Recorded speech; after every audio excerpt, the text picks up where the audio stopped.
Students आज हम discuss करेंगे हमारा जो फंक्शन स्टार्ट है रियल एनालिसिस 2 से फंक्शंस ऑफ बाउंडेड वेरिएशंस जो है, ठीक है, उसका आज एक और नया थ्योरम करेंगे हम, जिसमें वो हमें कहता है कि हमारे पास जो थ्योरम की स्टेटमेंट है वो ये कहता है कि अगर आपके पास कोई फंक्शन है जो फंक्शन ऑफ बाउंडेड वेरिएशंस है, आपके पास कोई भी इंटरवल देता है उसके ऊपर, ठीक है, तो फिर वो कहता है कि आपका अगर फंक्शंस ऑफ बाउंडेड वेरिएशन है तो फिर आपका जो फंक्शन होगा वो उस इंटरवल में बाउंडेड भी होगा, ठीक है। कि वो कहता है कि if f is a function of bounded variation over a, b, कि अगर आपका f जो है वो फंक्शन ऑफ बाउंडेड वेरिएशन है a, b के ऊपर, then prove that f is bounded on a, b। तो फिर अब ये प्रूव करना है कि जो हमारा f है वो a, b के ऊपर इटसेल्फ भी क्या है, बाउंडेड है, ठीक है। तो इसका प्रूफ जो है बहुत ही आसान है, काफ़ी ज़्यादा आसान है, ठीक है। तो उसको देखते हैं। देखिए जो पहली चीज़ गिवन है ना इसमें वो ये है कि आपका जो फंक्शन है वो क्या है, फंक्शन जो है हमारे पास वो क्या है, फंक्शन ऑफ बाउंडेड वेरिएशन है। गिवन जो f है, f is function of bounded variation, ठीक है, कि जो हमारा फंक्शन है वो क्या है, बाउंडेड वेरिएशन का है, ठीक है। सो फिर क्या होगा, b a से b हमारे पास क्या होगा, लेस दैन इन्फिनिटी होगा, ठीक है, कि variation of f from a to b is less than infinity. अगर ये लेस दैन इन्फिनिटी है तो ये इसका मतलब है कोई ना कोई नंबर होगा, ठीक है, कि कोई ना कोई नंबर होगा जिससे इसकी जो वैल्यूज़ होंगी वो क्या होगी, कम होगी। So there exist a real number, so there exist a real number m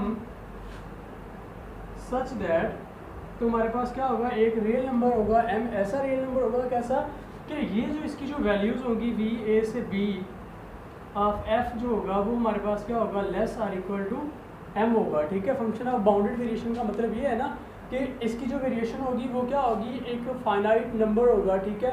तो हम लेट कर लेते हैं कि वो जो नंबर है वो क्या है, हमारे पास m है। अगर वो m है, हमारे पास v a से b m है, तो v a से b की डेफिनेशन क्या आती है, हमने कहा था कि ये किसके इक्वल होता है, supremum of summation del f i के इक्वल होता है, ठीक है। i is equal to 1 to n, ठीक है, ये इसके इक्वल होता है। और ये फिर क्या आ जाएगा, less or equal to m आ जाएगा। अब इसी को थोड़ा सा मजीद अगर मैं इसको ओपन करता हूँ तो ये मेरे पास क्या आता है, ये आता है supremum of summation i is equal to 1 up to n। जब मैं इसको ओपन कर लूँगा तो ये मेरे पास क्या आ जाएगा, ये मेरे पास आएगा f of x i minus f of x i minus 1, ठीक है। ये क्या आ जाएगा, less or equal to m आ जाएगा, ठीक है। इसी को अगर मैं लिखूँ, अगर ये सुप्रीमम इससे लेस है तो फिर ये सिंगल टर्म भी क्या होगी, f of x i minus f of x i minus 1 is also less or equal to m, ठीक है। कि देखिए कि अगर ये हमारे पास बहुत सी टर्म्स थी और उनका सुप्रीमम था जो less or equal to m था, ठीक है। तो अगर मैं इसको शॉर्ट कर लेता हूँ, मैं इधर से सिर्फ एक ही टर्म लेता हूँ, अगर ये सारी टर्म्स का sum less or equal to m है तो फिर ये एक टर्म भी क्या होगी, less or equal to m होगी, ठीक है। देन मैं सपोज करता हूँ f of x, then f of x का जो मॉड है ये किसके इक्वल हो सकता है, इसको मैं लिख सकता हूँ f of x minus f of a plus f of a। इसको इस तरह से लिखा जा सकता है। अगर इसको इस तरह से लिखा जा सकता है तो मैं इस मॉड को ब्रेक भी कर सकता हूँ, तो फिर क्या आएगा, लेस आर इक्वल टू आ जाएगा। तो यह आ जाएगा f of x plus minus f of a mod plus f of a mod, ठीक है। ये क्या किया है मैंने, यहाँ पे मैंने ट्राइंगल इनक्वालिटी को यूज़ किया है कि मैंने मॉड को ब्रेक किया है। जब मैं मॉड को ब्रेक करता हूँ तो मेरे पास क्या आ जाता है, लेस आर इक्वल का साइन आ जाता है। अब अगर इसको देखा जाए तो इसको मैं कह सकता हूँ कि ये less or equal to m है, ठीक है, बाई, और ये मेरे पास less or equal to m है, किससे, इस तरह से, इस आइडिया से। देखें अगर ये मेरे पास आइडिया हो, ठीक है, यहाँ पे एक्स आई क्या होगा, मैं यहाँ पे सपोज कर लेता हूँ कि यहाँ पे मेरे पास आई 1 है, ठीक है, और मैं ये कहता हूँ कि ये मेरे पास अगर आई 1 है, आई एक्स 1 जो है वो एक्स के इक्वल है, तो फिर आई 1 यहाँ पे आ जाएगा x0 और यहाँ पे आ जाएगा x1, ठीक है। तो इसका मतलब होगा ये एफ ऑफ ए आ जाएगा और ये एफ लेट कर लूँगा कि मेरे पास एक्स क्या है, एक्स 1 के इक्वल है, तो फिर ये लेसर इक्वल हो जाएगा एम से। तो इस तरह से ये हर वैल्यू के लिए ट्रू होगा। देखिए अगर आपके पास ये वाली जो इक्वालिटी हो रही होती है, ये होल्ड कर रही होती है कि फंक्शन ऑफ बाउंडेड वेरिएशन अगर आपके पास कोई है तो वो हर पार्टीशन के लिए एग्जिस्ट कर रहा होता है, कि ये नहीं है कि आपके पास सिर्फ एक ही पार्टीशन होगी जिसके लिए वो इस कंडीशन को होल्ड करेगा, बल्कि वो हर कंडीशन के लिए, चाहे आप पार्टीशन को 3 हिस्सों में ब्रेक करो, चाहे 4 हिस्सों में करो, चाहे जितने भी हिस्सों में ब्रेक कर लो, हर जो होता है उसके लिए एग्जिस्ट करता है, ठीक है।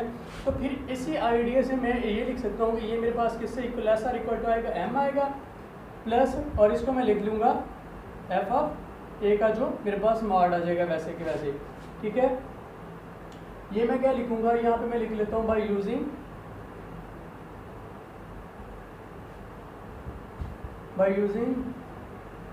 वन, ठीक है, कि वन को यूज कर सकते, या by using concept of one, ठीक है, कि अगर मैं वन के कॉन्सेप्ट को यूज करता हूँ तो ये लेसर इक्वल टू एम आ जाएगा और ये वैसे के वैसे आ जाएगा।